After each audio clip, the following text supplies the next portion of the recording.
Hi students, Cynthia Nitch here, wanting to cover Excel Chapter 7. Just please note I'm not covering the entire chapter, just some of the chapter.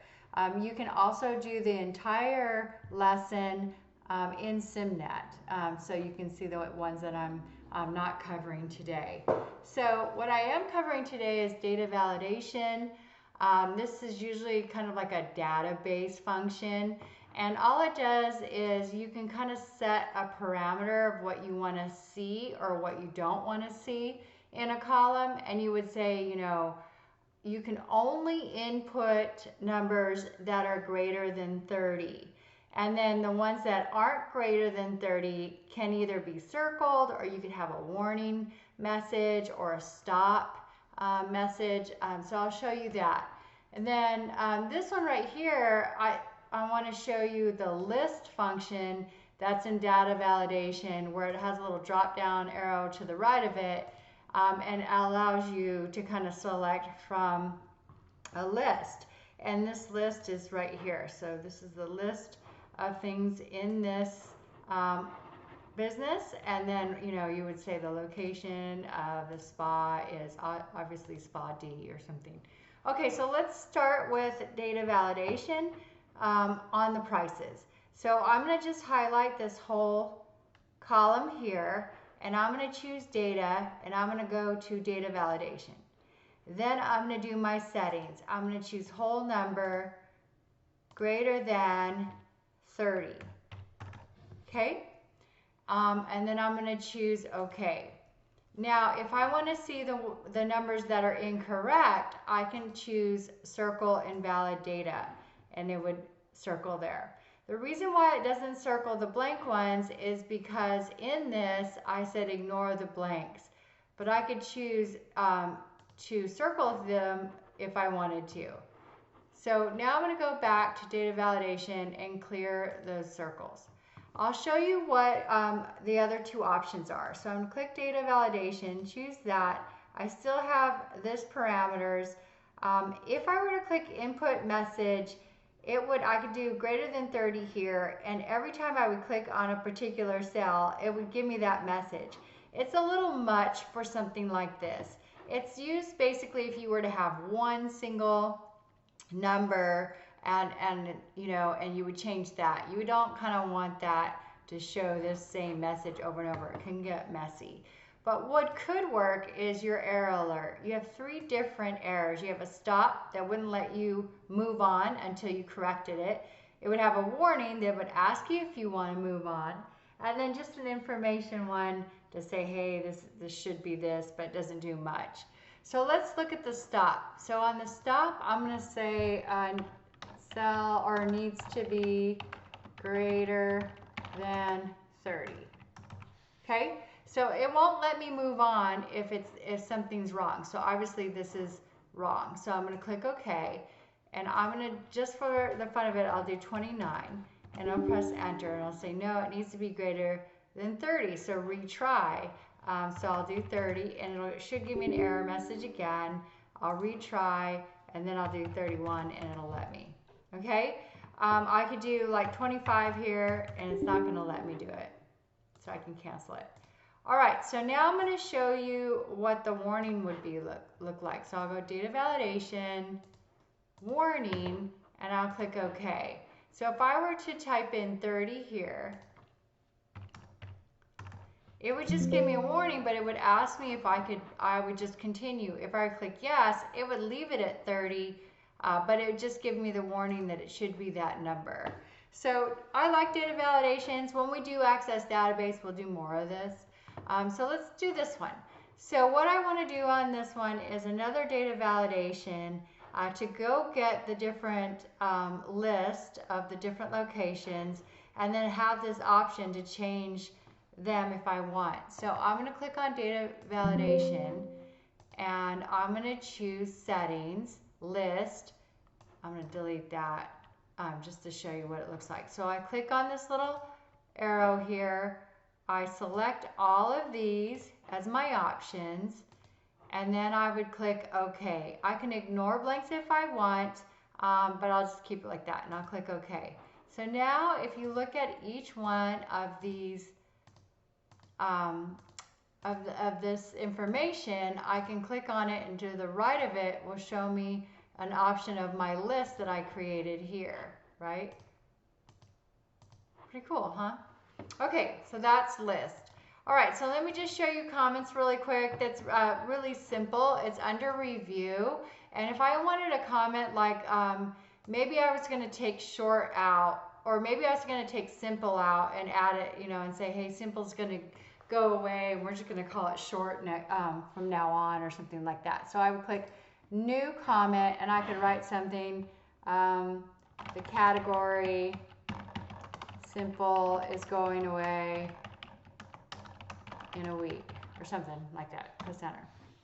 All right, so if I get off of it, you'll see that there's a little tag, and I just point to the tag and I would get this message, right? So what I could do also with this is I can show all comments on here. That kind of went away, huh? So let me go ahead and add that again. New comment.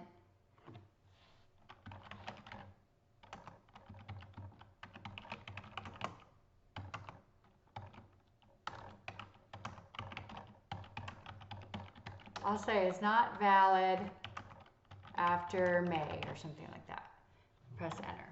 Okay, so once I have that, I can click show comment, and it should show it here. I'm not sure why, if I click here, it should show my comments here. So let me press Control and enter to post, or if I click here, it would post it. Okay, so now when I click show comment, it's here, and someone could reply on it. So I can also delete comments that I've selected. So if I were to choose, you know, one process and do another message, I'll just say only one process from now on, or something like that. And then I would just click on this little guy, post it, and then you'll see that little flower, that little edge there, and it would give me the message. So if I wanted to delete the messages, I would just click delete, right? So I like comments. I use them a lot, especially when you're in collaboration or other people are going to be using it besides you. Alt text objects, I think this is just kind of loose end too. It just shows you, like, if you were to insert a smart art, you can put alt text object to it. So if I just click on smart art and I choose like this one, for some reason, I would need this little thing here. I would just do like maybe hair, nails, and other. So what I want to do is I actually want to explain this if I have a reader happening and I'm not actually seeing the spreadsheet, but it's reading it to me. You would go under format and choose alt text, and then you would describe what this is, and you would just say types of services shown as a smart art. There you go. And then I would just press enter. Oops. I also can do this. If it's nothing, it's just like a picture or something, you can mark as decorative. But it isn't decorative, right? It's informational. So I'll leave that. So once I click on it, I should see it. And if I click off of it, it'll disappear. All right. So the other two things here, I really like check capability and run doc. I do this a lot, especially because I have so many different users and different types or software versions. So I would click here on file and I choose info, and there's some great information here. If I wanted to check compatibility, I could do, I think it's inspect workbook, and I need to check compatibility between the different versions of Microsoft Office.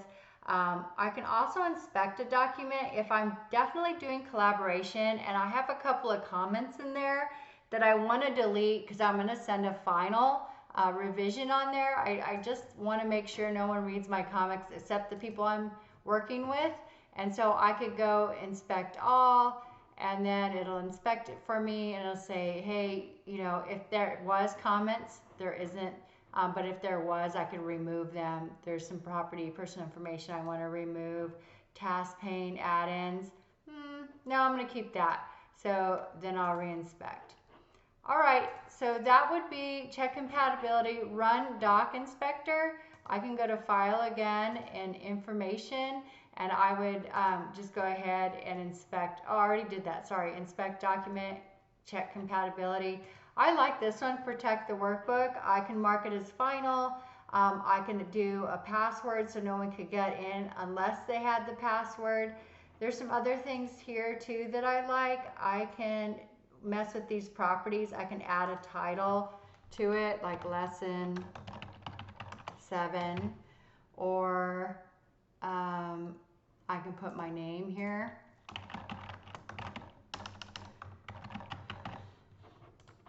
Stuff like that that you might not know that is here, but it's actually very helpful to kind of clean up your Excel if you need to be. This one, templates on a separate, I would just go ahead and open up a new one, and I'll show you templates. So I'll click here.